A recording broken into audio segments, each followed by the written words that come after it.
ভারত বাংলাদেশ ও Myanmar ইসলামী রাষ্ট্র প্রতিষ্ঠার জন্য গোপনে সংগঠিত হচ্ছে নিষিদ্ধ জঙ্গি সংগঠন জামায়াতুল মুজাহিদিন বাংলাদেশ জেএমবি। এই কাজে জামায়াত এবং হরকাতুল জিহাদেরও সহায়তা নিচ্ছে তারা। সকালে চট্টগ্রামে বিস্ফোরক সহ আটক জেএমবি নেতা এরশাদুল্লাহ পুলিশকে দিয়েছে এ তথ্য।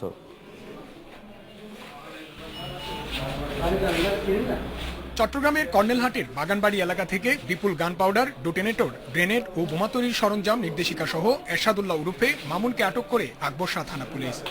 দিনাজপুরের মামুন জানায় ২০১১ সালে জেএমবির চট্টগ্রাম বিভাগীয় কমান্ডার ফুয়াদের সঙ্গে পরিচয়ের সূত্র ধরে সংগঠনে যোগ দেয় সে। এরপর প্রশিক্ষণ নেয় দেশের বিভিন্ন স্থানে।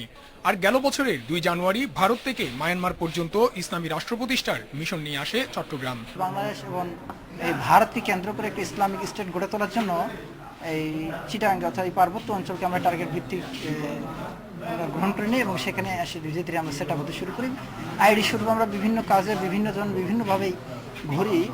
কখনো কেউ হয়তো হকার, কেউ কখনো হয়তো বা সাংবাদিক, কেউ হয়তো বা কখনো চাকরিজীবী, কেউ হয়তো বা কোনো মনে করেন যে ব্যবসায়ী, কেউ হয়তো বা বিভিন্ন আইডি নিয়ে আমরা ঘুরি। মামুন আরো বলেন, নতুন করে সংগঠিত জেএমবি নেতাকর্মীদের দক্ষতা অনুযায়ী ৩ ধাপে সাংগঠনিক কার্যক্রম ও প্রশিক্ষণ দেওয়া হয়। বিদেশি জঙ্গিরাও দেয় উন্নত প্রশিক্ষণ। ইন্ডিয়ান মুজাহিদিন গ্রুপ, এই গ্রুপটার সঙ্গে আমাদের ভালো নেটওয়ার্ক ছিল এবং তার পাশাপাশি অন্যান্য বিভিন্ন সংগঠনের সঙ্গে আমাদের যোগাযোগ ছিল। আমাদের সামরিক প্রশিক্ষণ মনে করেন যে আমি চট্টগ্রাম মেট্রোপলিটন পুলিশের অতিরিক্ত কমিশনার মনোজ কুমার মজুমদার আছেন আমাদের সঙ্গে। মনোজ কুমার মজুমদার, নিষিদ্ধ জঙ্গি সংগঠন জামায়াতুল মুজাহিদিন বাংলাদেশে জেএমবির একটি বড় তৎপরতার কথা আমরা এরশাদুল্লাহ বা ওরফে মামুনের কাছ থেকে শুনলাম। আমাদের পুলিশ কতটা প্রস্তুত আসলে এই ধরনের নেটওয়ার্ক যদি ভিতরে ভিতরে চলতে থাকে, আমরা কতটা সক্ষম তাদের সেই নেটওয়ার্ক ভেঙে দেওয়ার ক্ষেত্রে বা তাদের সেই ষড়যন্ত্র বানচাল করে দেওয়ার ক্ষেত্রে? জনাব মনোজ কুমার মজুমদার।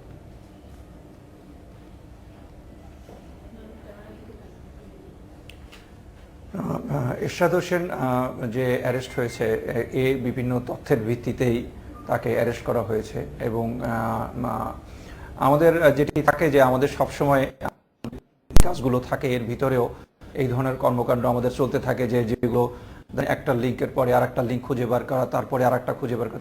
জেএমবির ব্যাপারে একটা সমস্যা হলো যে এরা যেসব নাম নিয়ে এখানে আসছেন সেসব নাম তাদের আসলে নিজেদের না।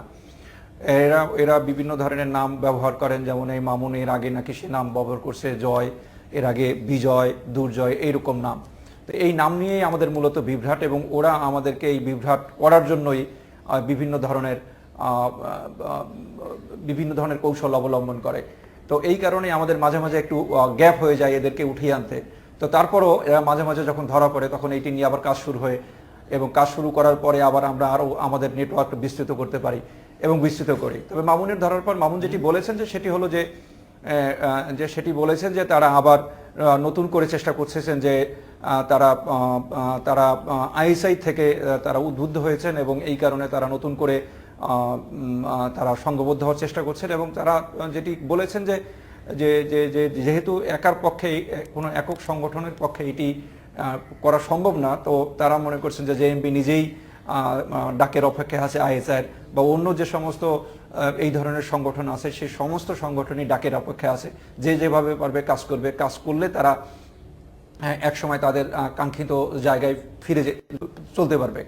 এখন তারা মনে করছে যে তাদের যে টার্গেটটি ছিল, প্রথম যে ইয়াটি ছিল 2015 সালকেই তারা টার্গেট ধরেছিল যে 2016 সালে তারা একটু কিছু করবে। তো বলছে যে পুলিশ এবং অন্যান্য সংস্থার যে বিভিন্ন ধরনের নেটওয়ার্কের কারণে তাদের নেটওয়ার্ক কিছু ভেঙে গেছে, এই জন্য তারা তাদের কর্মকাণ্ডটা পিছিয়ে নিয়েছে। জনাব মনোজ কুমার মজুমদার, আপনাকে ধন্যবাদ।